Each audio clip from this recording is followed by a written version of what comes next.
Beneath the quiet murmur of the River Ribble, near the ancient market town of Clitheroe, lies a place steeped in whispered fears and half-remembered tales.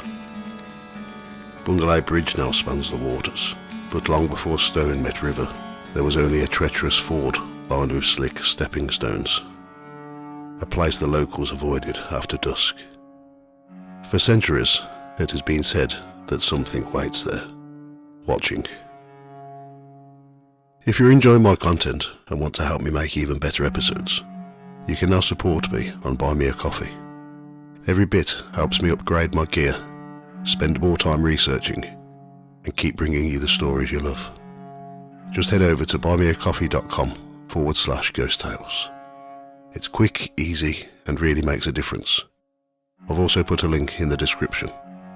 Thanks for keeping this going, and I'd like to thank everybody who's supported me so far. In the shadowed pages of Lancashire folklore, compiled in the 1860s by John Harland and T.T. Wilkinson, the location is described not once but twice, each time more unsettling than the last. They speak first of a malevolent sprite, a shape-shifting force with no name and no known origin. But it is not nameless without purpose. Such spirits defy identification because they are older than stories and far more dangerous. It demands a life every 7 years, a sacrifice to still the fury of the river spirit that haunts this stretch of water.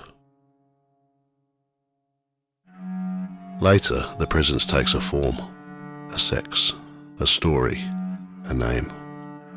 She's known now as Peg O'Nell, or sometimes Peggy of the Well. Her well still exists, hidden in the grounds of Waddow Hall, not far from the river. Nearby, a decapitated stone statue leans in eternal silence beside the spring. Its headless form is wrapped in local dread. It is said the effigy was once a sacred relic, cast out from the house by fearful hands, and left to stand guard over the cursed waters. Harland and Wilkinson recount how servants, terrified of sharing a roof with the grotesque figure, demanded its removal. When it was finally moved, its head was either smashed deliberately or lost through some dark accident. For a time, the stone head lay abandoned in one of the attic chambers of the hall, as if even the house itself could not be rid of it entirely. As for Peggy, her legend darkened over time. One story, told to William Henderson years later, claimed she had once been a servant girl at Waddow Hall. One winter's night, she was ordered to fetch some water from the well, or in some versions, the icy river itself. Fearing the dark and the slippery path, she pleaded not to go. Her mistress dismissed her with a cruel jest. "Get along you, and may you break your neck indeed." Peggy never returned. Her body was found the next morning, lifeless and broken, her neck snapped, or her lungs filled with water. And from that moment on, calamity clung to Waddow Hall.